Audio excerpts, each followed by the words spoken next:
40 minutes. But I didn't study art. I loved art. I spent my junior year in Italy.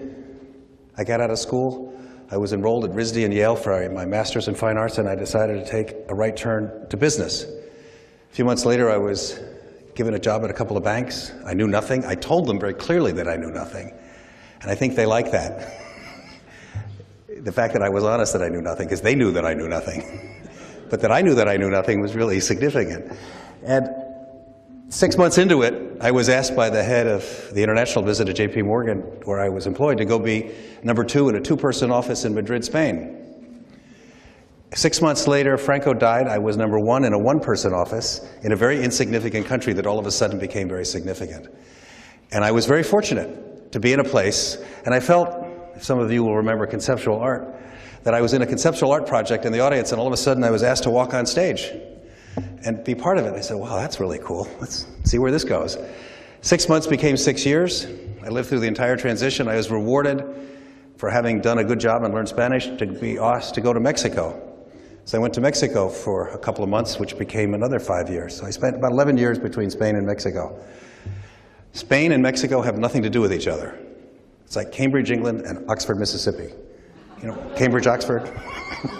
One is a member of Europe, and the other is direct descendant of the Aztecs and Mayas and how they think. But you have to understand, so part of what I said when asked to make this presentation is let's talk about things that make sense and things that don't make sense. Because understanding the boundary between what makes sense and doesn't make sense is really important. And we're at a moment in history, I'll suggest, and I'll talk about it, why that's so important right now. I think we're dealing in a world, and I'll give you the headline of what I'll call the visible and incomprehensible. Rumsfeld called it the unknown unknown. That's not the point these days. What's out there and what's really important is not invisible. It's visible. It's simply not comprehensible. And in retrospect, we can look back and see over our lives that certain things that we saw were anomalies, didn't make sense, the pendulum was shifting, and if only we'd known how to put those in context. And right now we're in a remarkable moment like that, and I'll walk through a couple. I say we're in a world of unparalleled economic realignment and political order, and we're doing so without a world war. We should pause and be thankful of that, because most of the other unparalleled realignments of world order have been accompanied with massive brutality. And we're suffering it. Certainly the economic pain is felt by many. The injustice of that call in the football game on Monday night brought the refs back. Did anybody see that play? I saw it by total accident with my son, and I said, how do they get away with that? And it was that sort of catalytic moment that forced the players, the refs, and the league to come back and deal with a situation that they were refusing to deal with. Or somebody said a $10 billion enterprise was at jeopardy because of a $3 or $4 million settlement. And I think that's really important. So I'm going to give you a bunch of thoughts over the years of things that make sense and don't make sense. Do you ever notice when you're looking at something that doesn't make sense? There's two things I would suggest. Either you don't have enough information, in which case get more and it will make sense, or you have enough information and it doesn't make sense because it doesn't make sense. More information isn't going to improve it. And listen to that, because if you can distinguish that, you will likely both avoid disaster and identify opportunity. Think about that. I'm speaking largely to the students, but the rest of your life is about avoiding disaster on one hand, and more importantly, finding opportunity. And where does opportunity lie? And I'm going to talk a lot about boundaries. Boundaries is something that I'm fascinated right now, because one of the things you're going to have to learn as you go through is that everybody tells you that what they're talking about matters. In fact, that's not true. Most things want to tell you that they matter more. Some things matter less. And a great deal of things don't matter at all. And only in retrospect do you realize that a lot of things that you thought were important really are irrelevant. And a few of the decisions you make in life are really important. And how do you tell the difference? Because most people fill their lives up with urgent and unimportant matters, if you know Tom Peters' book. How do you focus on the unimportant things that really do matter? So a couple of boundary issues on that. What do I mean by boundary? Because we're at a boundary moment in history right now. Artists define boundaries. Scientists define boundaries. Teachers help you learn the boundaries. The boundary is the space between what I call between here and there, where there becomes here and here becomes there. It's that moment in the shift of a pendulum of any type, a grandfather clock, when very heavy objects momentarily become weightless before a complete reversal of trajectory. How can something so heavy be so weightless and all of a sudden go the opposite way? That's really important. China, for most of my life, certainly all the post-war experience was run by the Communist Party. It was a complete unmitigated economic disaster.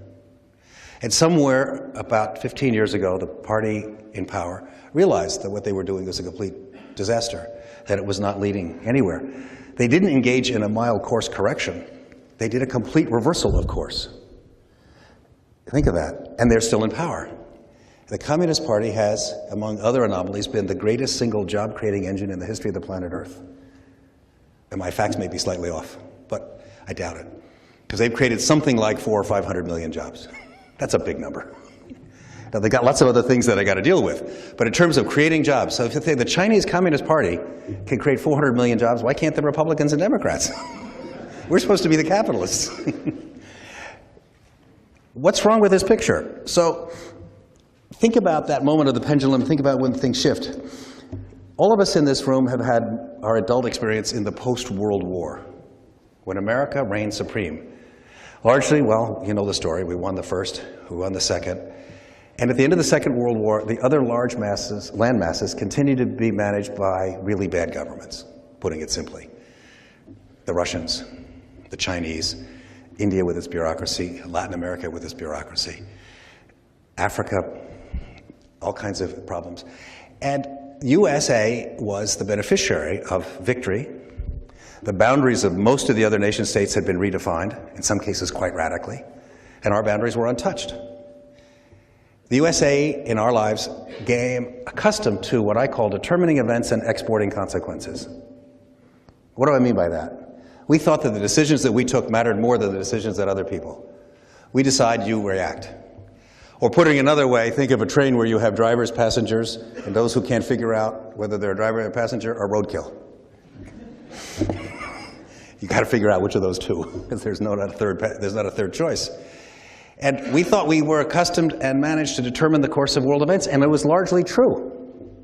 But it's also because we enjoyed the engines of productivity, the best universities, and the greatest land of opportunity.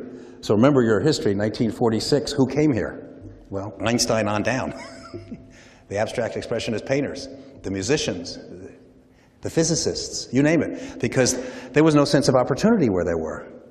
If you were Chinese in that period and you had a real, or Indian, and I'll just pick those two countries, but I could pick Brazilian, there was not a land of opportunity where you were from because the nation state continued to be run by bureaucrats. Decisions and opportunity were handed down either by authority or by inheritance. So if you had simply the brains and the talent, you had to emigrate. Enough says history. What's not entirely understood by most people in the United States is that's completely changed.